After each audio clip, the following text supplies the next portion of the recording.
کہ ایک بادشاہ تھا، وہ سمندری سفر میں روانہ ہوا تو ایک غلام اس کے ساتھ بیٹھا، تو جب وہ کشتی ڈولتی تھی، ہچکولے کھاتی تھی تو وہ چیخے مارتا تھا، تو کشتی والوں کا سکون برباد ہو گیا۔ ایک دانا شخص تھا، اس نے کہا بادشاہ اگر آپ اجازت دیں تو میں اس کو چپ کرواؤں؟ اس نے کہا یہ تو کمال مہربانی ہوگی۔ تو اس نے دو نوجوانوں کو کہا کہ اس کو ذرا ہاتھوں سے پاؤں سے پکڑ کر کے پانی میں غوطے دو۔ تو اس کو پانی میں پھینکا، جب وہ ڈوبنے لگا نکالا اور کشتی میں بٹھایا، وہ چپ کر کے بیٹھ گیا، اب کوئی چیختا نہیں ہے۔ تو بادشاہ نے کہا کہ اے دانا شخص، مجھے سمجھ نہیں آئی کہ یہ شخص کو آپ نے کیسے چپ کروا دیا؟ کہا بادشاہ دریا میں غرق ہونے کی تکلیف کو نہیں جانتا تھا، اس لیے کشتی کی سلامتی کی قدر نہیں تھی اس کو۔ اب اس نے وہ غرق ہونے کی تکلیف دیکھ لی، اب کشتی کی سلامتی کی اس کو قدر ہو گئی ہے۔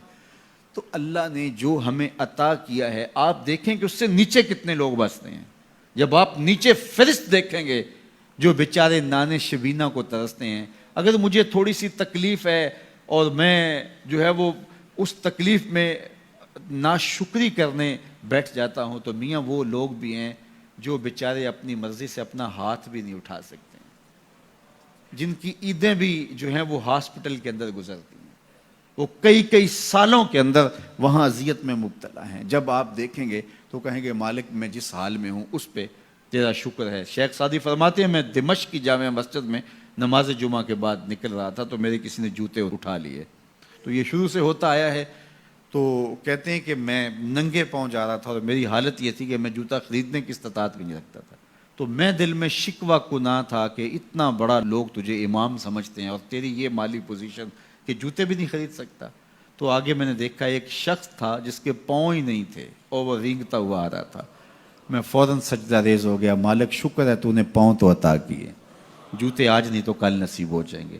تو جو میسر ہے اس کی قدر سیکھو، جو میسر نہیں ہے اس کی جلن میں اپنے آپ کو جلانے کی کوشش نہ کرو، تو زندگی سوکھی ہو جائے گی۔ یہ ضابطہ میرے حضور نے دیا، انظروا الی من هو اسفل منکم، اپنے نیچے دیکھنے کی عادت ڈالو، تم سکھی ہو جاؤ گے، تم پریشان نہیں ہوگے۔ لیکن اگر شوق ہو تمہیں اوپر دیکھنے کا تو فرمایا پھر دین میں جو اپنے سے اوپر ہے ان کو دیکھو، کہ میں تو یار صرف 5 پڑھتا ہوں، یہ تہجد بھی پڑھتا ہے، میں تو صرف رمضان کے فرض روزے رکھتا ہوں اور یہ ہر ماہ نفلی بھی رکھتا ہے، میں تو صرف زکوٰۃ دیتا ہوں، یہ صدقات و خیرات بھی کثرت سے کرتا ہے، یہ لوگوں کے کام بھی آتا ہے، دکھیوں کی مدد بھی کرتا ہے۔ تو پھر ان کو دیکھو گے تو پھر تمہارے عمل میں قوت پیدا ہوگی۔ اوپر دیکھنے کا شوق آ جائے تو دین میں جو اوپر ہے ان کو دیکھو، ورنہ نیچے دیکھو، نیچے دیکھو گے زندگی سوکھی رہے گی۔ اپنی مٹی پہ ہی چلنے کا سلیقہ سیکھو، اپنی مٹی پہ ہی چلنے کا سلیقہ سیکھو، سنگ مرمر پہ چلو گے تو پھسل جاؤ گے۔ تو زندگی سوکھی کرنے کا طریقہ یہ ہے کہ اپنے نیچے دیکھو اور اللہ کا شکر ادا کرو۔ تو پھر سنو، میں تو کہتا ہوتا ہوں یہ ٹینشن فری حدیث ہے۔ سید علی المرتضیٰ فرماتے ہیں حضور نے فرمایا جو اللہ کے دیے گئے تھوڑے رزق پہ راضی ہو گیا، اللہ اس کے تھوڑے عملوں پہ راضی ہو جائے گا۔ زندگی سوکھی کر دیتی ہے یہ حدیث پاک۔ تو جو اللہ نے دیا مالک تیرا شکر ہے، یہ تھوڑا کرم ہے کہ تو نے ہمیں انسان بنایا ہے، ہمیں فہم و ادراک کی دولتیں دی ہیں، ہمیں شعور اور خرد عطا کیے ہیں۔ کتنی مخلوقات ہیں جو سارا دن شدت کی گرمی میں بوجھ اٹھاتی ہیں اور چارہ جا کے جو ہے وہ باہر سے لے رہی ہوتی ہیں، وہ بھی تو تیری مخلوقات ہیں۔ تو نے ہمیں انسان بنایا، انسانوں کے گھر میں پیدا کیا، اور میں اور آپ تو اس کا شکر ادا نہیں کر سکتے کہ ہمیں اللہ نے محمد عربی کا غلام بنایا ہے، حضور کا امتی بنایا ہے۔ میری خوش قسمتی میں تیرا امتی، یہ میرا مقدر ہے، یہ آپ کا مقدر ہے۔